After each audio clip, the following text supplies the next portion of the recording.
Bienvenue à tous, voici la deuxième leçon du mentorat ICT de mai 2017. ICT amplifie le day trading et le scalping. Cet enseignement va être un enseignement en remplissant les chiffres.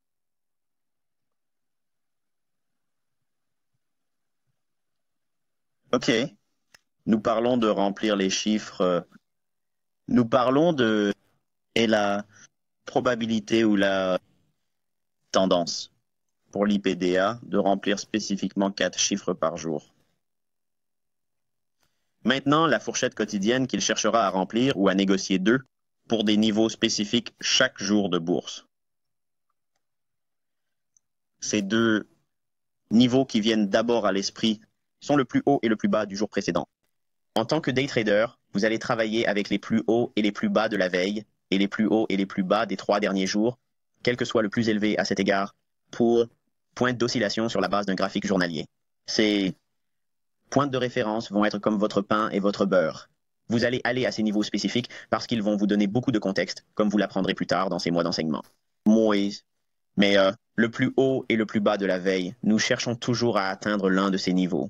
Il n'est pas nécessaire que cela se produise parce que la fourchette quotidienne peut être plus petite que ce qui serait nécessaire pour atteindre le niveau de la plus bas de la veille, mais en général, en tant que day trader, nous cherchons à retester ou à négocier les plus hauts et les plus bas de la veille. Et l'un des outils les plus utilisés par les traders particuliers, et encore, les grands fonds, ils utiliseront ce que nous appelons historiquement les chiffres pivots du floor trader. Je n'ai pas l'intention d'utiliser les chiffres pivots des traders. Beaucoup d'entre eux, dans mes échanges, à l'exception de ceci, je recherche le Point Pivot Central, et ce sont des pivots 0 GMT. Nous recherchons le mouvement au-dessus du pivot central, sous la forme de M3, qui est le point médian ou 50% de la distance entre le point pivot central et R1. R1 ou niveau de résistance pour les ordres échelonnés. M4, qui est le point médian ou 50% de la distance entre le point pivot central et le point pivot R2. R2, qui est le niveau de résistance pour les ordres échelonnés. M5, qui est le point médian ou 50% de la distance entre R2 et R3. Et R3, qui est le niveau de résistance pour les ordres échelonnés. Vous vous demandez sans doute ce que sont les ordres échelonnés, Michael. Qu'est-ce que c'est? Parce qu'il est très probable que les traders utilisent collectivement des points pivots et que les fonds les utilisent également. L'IPTA va invariablement. Les échanges commerciaux se font vers eux et à travers eux. La plupart du temps, les personnes qui utilisent les points de pivot ne les utilisent pas avec précision et ils ne fonctionnent pas toujours non plus. Mais l'IPTA a tendance à vouloir négocier vers ces points parce qu'il y aura des ordres échelonnés. Cela signifie qu'il y a des acheteurs et des vendeurs à ces niveaux. Parce que la plupart des gens ne savent pas comment les utiliser. Ainsi, ce qui serait autrement considéré comme un bon point d'achat sous le point pivot central, A1 et S2, pourrait en fait être une très bonne zone de vente à découvert. Une fois que la fourchette quotidienne a commencé à s'élargir vers le bas et qu'elle se négocie à nouveau vers ce Swan US2, il pourrait s'agir d'une vente de continuation. Mais si vous regardez le consensus général dans la perspective de la vente au détail, il pense que tout ce qui est en dessous du point pivot central est un bon achat. C'est pourquoi nous parlons de commandes échelonnées. Nous ne nous préoccupons pas de savoir s'ils achètent ou s'ils vendent. Nous savons simplement que l'IPTA va faciliter les échanges et passer par ce marché pour obtenir des liquidités, et non pas les détaillants, les négociants, les petites gens, comme vous le savez, dans un instant, et les sociétés de courtage populaires au niveau des grandes banques. Elles passeront par ces niveaux pour remplir ces chiffres.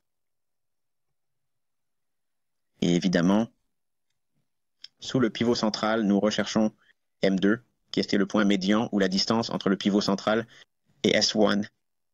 S1 est le premier niveau de soutien pour les ordres échelonnés. Ensuite, M1, qui est le point médian ou la distance entre les points pivots S1 et S2. S2 qui est le niveau de soutien pour les ordres échelonnés. M0, qui est le point médian ou la distance entre S2 et S3. Et enfin, S3, qui est un niveau de soutien pour les ordres échelonnés. Vous êtes sans doute, si vous n'avez jamais entendu parler d'un point pivot ou si vous n'avez jamais vu cela auparavant, c'est probablement très déroutant pour vous. Et ce n'est pas si grave. C'est un simple petit indicateur que je vais partager avec vous sur le forum. Donc, au moment de cet enseignement, quand vous aurez fini de le regarder, il vous suffira de retourner sur le forum sous l'onglet « Ressources » sous le fichier PDF, lien qui n'est pas actif tant que toutes les leçons ne sont pas terminées. Vous verrez un lien qui vous permettra de télécharger l'indicateur MT4 Bien qu'il ne soit pas important que nous comprenions comment négocier les points pivots comme le font les détaillants, il est important de comprendre ce que sont ces niveaux et comment nous allons les interpréter en termes de remplissage des chiffres.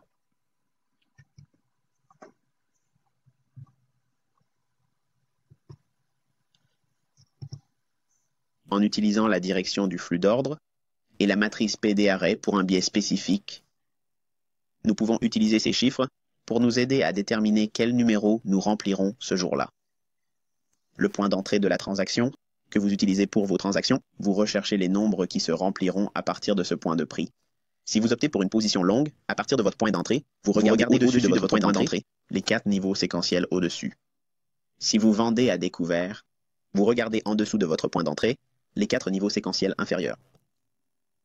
Cela signifie que si nous cherchons à vendre à découvert et que nous nous trouvons près du niveau, le niveau R2, nous pourrions chercher M4, R1, M3, Pivot Central, 4 niveaux en dessous de nous.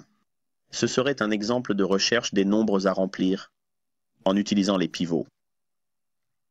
Les jours où l'écart est important, plus de 4 niveaux peuvent être atteints ou négociés. La tendance à se déplacer au moins vers 4 niveaux est une règle générale. Idéalement, la majorité de votre position sera retirée après que 4 niveaux aient été atteints. Laissez toujours une partie de votre position en vue d'une éventuelle journée à forte amplitude, si le temps le permet. Ainsi, si nous considérons une position longue en intraday, disons que nous avons pris une position longue à Londres et que nous avons déjà vu 4 pivots négociés à la house, l'essentiel de votre position, je dirais qu'environ 75 à 80% de votre position aurait dû être en termes de profit. Et laissez une petite portion de 25 à 30% restante pour voir si vous obtenez un jour de fourchette beaucoup plus large, parce que New York pourrait voir une situation beaucoup plus sauvage où elle continue à se développer, où elle se poursuit, et vous avez peut-être déjà vu 4 niveaux échangés juste avant la session de Londres.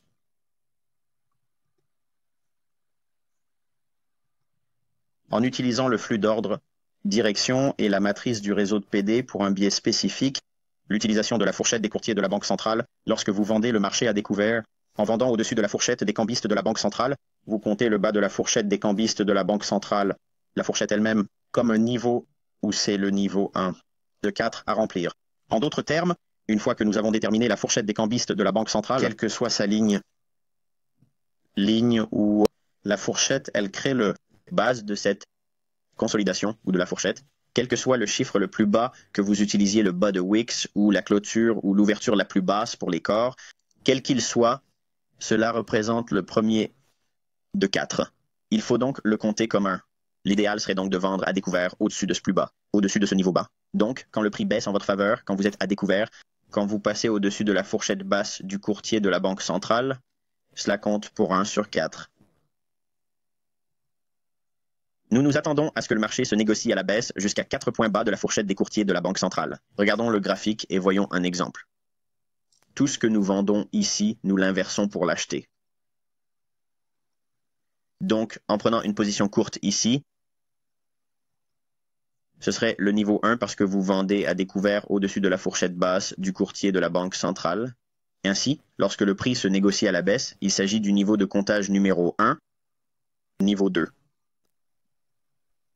Le niveau 3 et enfin le niveau 4. Voici donc un exemple de l'IPTA qui remplit les chiffres sur la base de la fourchette du courtier de la Banque centrale. Maintenant, regardez ce que nous avons fait. Je vous ai donné un moyen de voir comment la fourchette quotidienne est remplie à l'aide de point pivots. En ce qui concerne la fourchette des courtiers de la Banque centrale, qui m'est propre, personne d'autre ne le fait, mais tout le monde connaît les points pivots. Mais la fourchette des courtiers de la Banque centrale, nous recherchons le même phénomène. Nous cherchons à vendre à découvert au-dessus la fourchette basse des courtiers de la Banque centrale et en utilisant le bas de la fourchette des courtiers de la Banque centrale comme niveau 1 et vous comptez à rebours chaque nouvelle écart type de la fourchette basse projetée par le courtier de la Banque centrale. Chaque fois que l'on franchit la limite inférieure de cette nouvelle fourchette de projection ou de cet écart type, c'est compté comme un nouveau niveau et vous en cherchez 4 à remplir. Si l'on inverse le processus, vous achèteriez en dessous de la fourchette du courtier de la Banque centrale.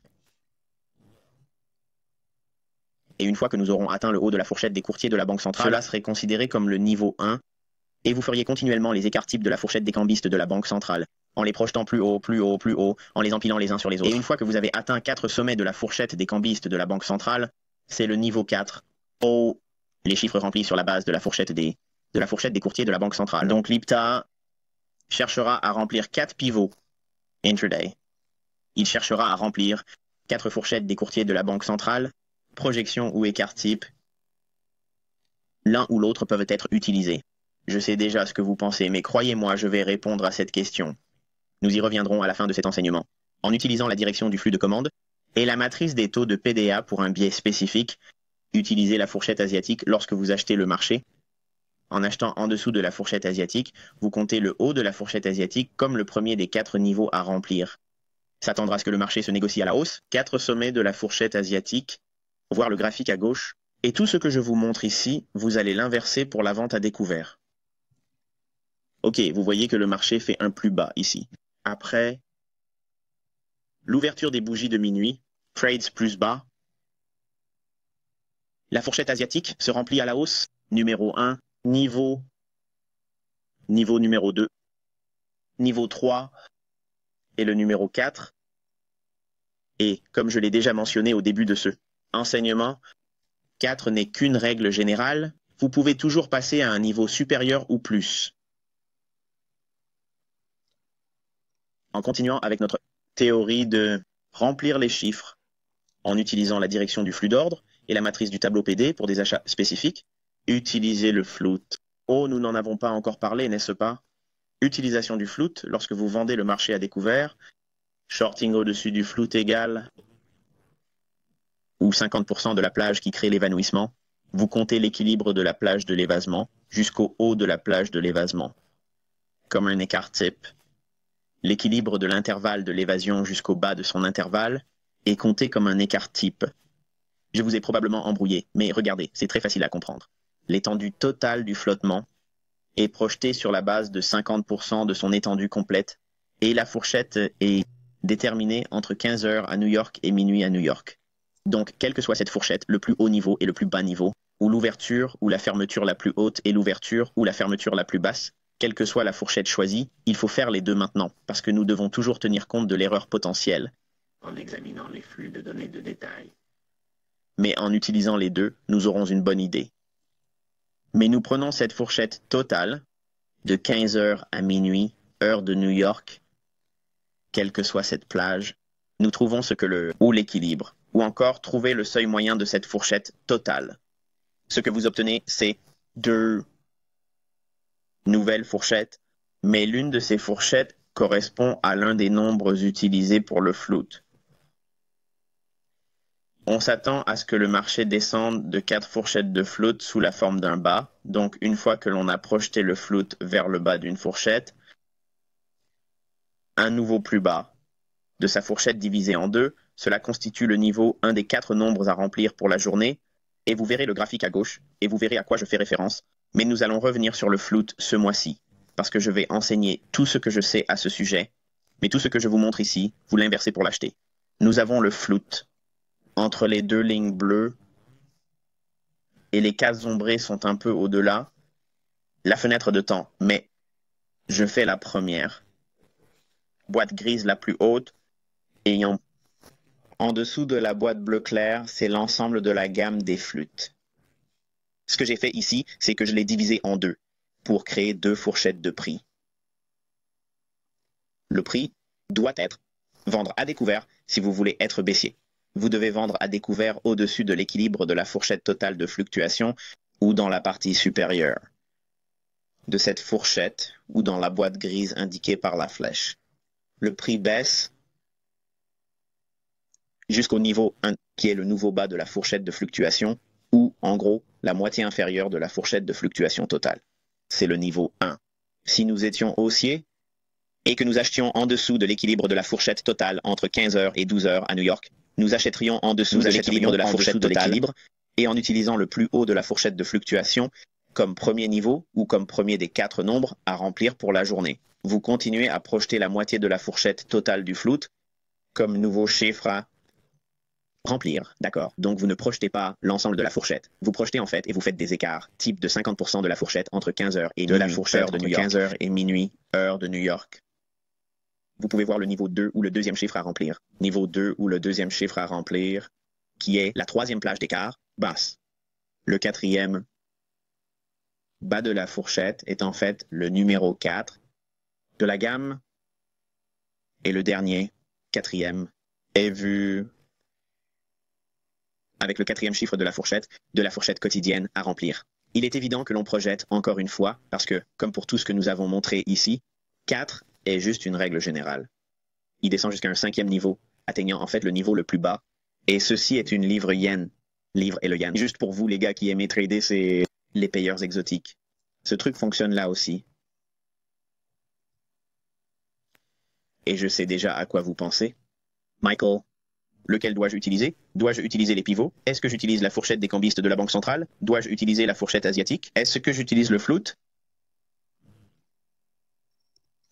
Eh bien, lorsqu'il s'agit de choisir les chiffres à utiliser, il faut tenir compte du fait qu'on ne sait jamais. On ne sait jamais avec certitude, avant le début de la journée, ce que l'IFTTT va utiliser pour remplir sa plage quotidienne. Je ne le sais jamais. Mais je regarde les transactions de Londres à New York. Lorsque nous arriverons à New York, vous aurez une meilleure idée de la situation. Nous nous rapprochons donc de la vérité au fur et à mesure que la journée de négociation s'achève. La session de New York fournira généralement les mesures qu'IFTTT utilise actuellement pour l'ingénierie de la fourchette quotidienne. Qu'est-ce que je veux dire par là? Eh bien, nous savons que nous disposons de plusieurs éléments différents pour déterminer où le prix ira pour le plus haut ou le plus bas du jour. Si nous sommes haussiers, nous voulons voir jusqu'où IFTTT va livrer le prix à la hausse. En soi, ces fourchettes et ces projections ne signifient pas, ils ne signifient rien du tout. Ce que nous recherchons, ce sont des confluences entre un ou plusieurs des outils que nous avons décrits dans cet enseignement pour mesurer ces 4 niveaux. Nous les couplons à l'environnement commercial actuel, le moment de la journée, direction et la matrice du réseau PD. Vous découvrirez le plus haut ou le plus bas du jour. Vous m'avez vu faire cela à plusieurs reprises dans le cadre du mentorat et avant que nous ne fassions le mentorat, j'annonçais les hauts et les bas quotidiens et je les obtenais à 1 ou 2 pips près et souvent au pip près. Comment je fais cela? Je n'en suis pas certain à l'Open de Londres. Je ne le sais pas. Certaines personnes qui font partie du groupe des membres libres, qui me suivent et qui n'ont jamais participé à notre mentorat, ils pensent que je suis surhumain et que je fais ça tous les jours, mais ce n'est pas vrai. De toute évidence, vous avez pu constater que ce n'est pas le cas. Mais il y a des moments où je ressens une onction sur l'évolution des marchés, et quand je vous montre comment cela fonctionne, en temps réel, et vous donne des exemples comme nous l'avons fait avec l'euro cette semaine, avec le niveau de 1 sur 9,30. Je me suis trompé de 5 pips, mais la hausse a été très facile. Le niveau a été déterminé en utilisant ces idées. Je ne vous montre pas tout sur mes graphiques parce qu'invariablement, comme je l'ai fait ici, il y a probablement 1 millier de questions qui vous viennent à l'esprit à propos du flow. Qu'est-ce que c'était déjà, l'étendue? Doit-on diviser ceci? Est-ce qu'on divise ça? Qu'est-ce qu'on projette? Je sais déjà que vous allez avoir 1 million de questions sur flow. Comprenez donc que nous allons enseigner en détail le flow, mais je l'utilise ici comme une transition vers d'autres enseignements, mais nous utilisons le flow, la fourchette des cambistes des banques centrales, la fourchette asiatique, et pivots, pour chercher à remplir la fourchette quotidienne ou le remplissage des chiffres comme on l'appelle. Comment utiliser toutes ces informations? Tout d'abord, il s'agit de déterminer où le prix devrait se situer sur la base de la matrice PD. Rappelez-vous que nous avons déjà déterminé sur la base du flux d'ordre institutionnel quotidien et à 4 heures où le prix va augmenter ou diminuer. Inférieur. Si le prix respecte un réseau de PD premium sur le journalier ou sur 4 heures, nous allons anticiper une remontée des cours à la bougie de minuit de New York ou après. Cette remontée, cet état protractionnel du marché est le mouvement de Judas. Nous utilisons une mesure l'écart TEP, l'un des 4 qui ont été montrés ici, soit par le biais de pivots généraux, la fourchette des courtiers des banques centrales, la fourchette asiatique et maintenant l'écart. Nous utilisons ces projections pour déterminer jusqu'où les prix peuvent baisser. Maintenant, nous ne savons pas à quelle vitesse les prix seront livrés. Le prix va être distribué dans la fourchette quotidienne. En d'autres termes, Londres peut se situer à 80% de la fourchette quotidienne, puis se calmer le reste de la journée. Cela s'est déjà produit. Parfois, Londres ne fait pas grand-chose, et finalement, le mouvement a lieu à New York et toute la fourchette est complétée de 7 heures du matin jusqu'à la clôture de Londres. Nous n'en sommes jamais certains. Ce que nous faisons, c'est que nous projetons ces mesures sur les 4. Nous les passons en revue. C'est le travail que vous faites tout au long de la journée. Vous ne regardez pas votre tableau à l'aveuglette. Je fais des mesures. Je regarde les choses. Je fais des allers-retours entre les différents tableaux parce que je veux voir quelles sont les mesures qui se chevauchent et convergent. Dans ce cas, si nous cherchons à vendre à découvert, je cherche une mesure d'un réseau de PD d'escompte sur un jour ou 4 heures qui s'alignerait avec l'heure du jour. Et les écarts types que j'utiliserai respectivement avec soit la fourchette des courtiers de la Banque centrale, le float, ou la fourchette asiatique, et ou 4 niveaux sur les point pivot. En fin de compte, au cours de la matinée, vous parviendrez à une conclusion qui vous permettra de déterminer exactement où le prix est le plus susceptible d'aller. Dans le pire des cas, vous vous retrouverez dans la situation suivante. Vous allez le voir aller plus loin que vous ne le pensiez. Et devinez quoi? C'est la raison pour laquelle vous conservez une petite partie de votre position, car vous pouvez vous tromper, et il peut être avantageux pour vous de le faire. Et quand on est haussier, nous cherchons une certaine mesure d'un mouvement vers le bas, évidemment, et une certaine mesure de l'écart type que nous adoptons. Nous les examinons toutes. Nous ne nous contentons pas de choisir nos préférés, pas nos... Vous savez, il s'agit d'une fourchette que je comprends, les courtiers de la Banque centrale, ou je comprends la fourchette asiatique. Je vais m'en tenir à cela. Non, ce n'est pas ce qu'il faut faire. Si vous avez déjà commencé à vous dire, eh bien, cela devient trop compliqué pour moi, alors vous devez vous creuser les méninges et vraiment faire le travail de suivre et de faire cela. Cela ne prend pas beaucoup de temps. Je veux dire que si vous suivez 28 paires, il est évident que vous voudrez ne pas le faire. Mais nous enseignons dans ce mentorat que vous voulez être un spécialiste, vous avez une très bonne paire que vous aimez trader tout le temps. Vous avez une très bonne paire que vous aimez trader tout le temps et une paire secondaire qui va bien avec elle. Peut-être qu'elle est de concert avec elle ou qu'elle se négocie en étroite corrélation avec elle. C'est ce que j'enseigne. Négocier avec le câble et la fibre. Je ne vous oblige pas à être ce type de trader, mais vous pouvez négocier d'autres paires qui sont étroitement corrélées, comme le kiwi et l'ossi par exemple. Mais en utilisant ces measures, nous pouvons déterminer comment l'IFTTTA remplira les chiffres en fonction de leurs caractéristiques respectives. Chacun a évidemment un certain degré de chevauchement, mais lorsqu'il s'agit du float, cette plage entre 15 heures et minuit, il faut la diviser en deux. Il faut diviser en deux le plus haut et le plus bas et trouver le point d'équilibre des prix. Vous obtenez ainsi deux fourchettes de prix. Pour vendre à découvert à l'aide de float, vous devez entrer à découvert au-dessus de l'équilibre de la fourchette de float totale, puis utiliser le bas de la fourchette de float comme premier chiffre de l'une des 4 fourchettes à remplir pour la journée. Si vous optez pour une position longue en utilisant le float, vous devez acheter en dessous de l'équilibre du float, entre 3 et 12 heures, heure de New York, et ensuite utiliser la fourchette totale du float, out comme niveau 1 du premier compte. Et vous faites cela pour 4 projections de float. Et les projections ou les écarts types sont en fait 50% de l'intervalle total des floats. Vous n'utilisez pas la gamme totale des floats. D'accord. Et en faisant cela, vous finirez par acheter des actions après une certaine mesure de protraction en dessous. Évidemment, la fourchette. Le bas de la fourchette asiatique serait idéal, mais vous chercherez à ce que ces projections se chevauchent avec l'heure de la journée et un réseau de PD premium. En faisant cela, vous mélangez ces deux éléments avec l'heure de la journée. Avec l'heure de la journée. Combien de temps reste-t-il dans une journée? A-t-il le temps d'atteindre ces projections? Et vous continuez à les empiler. Et vous finissez par obtenir les hauts et les bas quotidiens, comme on me l'a montré de nombreux exemples au cours des dernières années.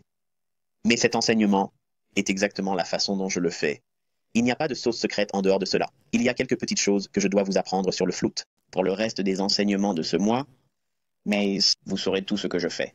Quand il s'agit de choisir les hauts et les bas quotidiens, parce que vous avez besoin de ça pour le day trading, vous devez savoir jusqu'où cette fourchette quotidienne va aller. Si vous n'avez pas ces éléments à votre disposition, pas étonnant que le day trading soit difficile pour tout le monde, parce qu'ils ne savent pas ce qu'ils font. Mais nous pouvons nous limiter à des points d'entrée et des points de sortie précis, et savoir avec une grande certitude, une fois qu'un peu de la fourchette de négociation a été à Londres, on a une meilleure idée de ce qu'il va atteindre. Ensuite, vous commencez à incorporer des éléments tels que la fourchette quotidienne moyenne, que nous incorporerons également ce mois-ci. Lorsqu'ils se chevauchent, vous avez de la dynamite dans une bouteille. C'est incroyable la vitesse à laquelle vous pouvez être très précis sur vos entrées et sorties et avoir la partie des lignes de la fourchette quotidienne à votre disposition et décrocher ces trophées.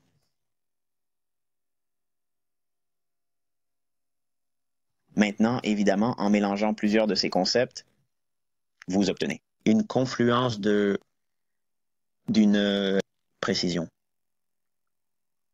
Cette semaine, nous avons indiqué que le creux se formait très probablement lors de l'ouverture, et jeudi à l'ouverture de la bourse de New York. Alors que le prix s'est négocié en dessous des vendre des stops, nous l'avons souligné sur nos graphiques et décrit en détail en fait. Il l'a fait avant les nouvelles à 1h30 et j'ai mentionné que c'était très probablement problématique et que nous allions probablement atteindre le plus bas niveau de la semaine. C'est en train de former le bloc d'ordre haussier qui a été délimité ici sur le graphique. Vendredi, vous voyez que le marché est entré dans une petite consolidation et les prix ont chuté après minuit, ce qui correspond à 4 heures GMT sur la plateforme de Forex Ltd. En regardant prix comme ceci, vous voyez qu'il se négocie à nouveau à la baisse sous la fourchette asiatique. Maintenant, remarquez qu'il n'est pas descendu la gamme asiatique. Elle n'a pas à le faire. Négociation au plus bas de la fourchette asiatique et un réseau de PD à prix réduit. Bloc d'ordre haussier. Le cours s'en est éloigné et s'est consolidé lors de la séance de New York. Lorsque nous étions en vie l'un avec l'autre, j'ai dit que nous verrions probablement 1 ou 9,30 comme sommet quotidien, parce qu'il y avait un écart de juste valeur dans cette fourchette de prix. Ce que vous n'avez pas vu sur mes autres graphiques, c'est cette information. Nous avions M5 appelant pour 1 ou 9,33 et j'enseigne que nous voulons sortir avant cela. Et quel est le chiffre rond le plus proche avant cela? Un O930. En fin de compte, il s'est échangé contre un O935.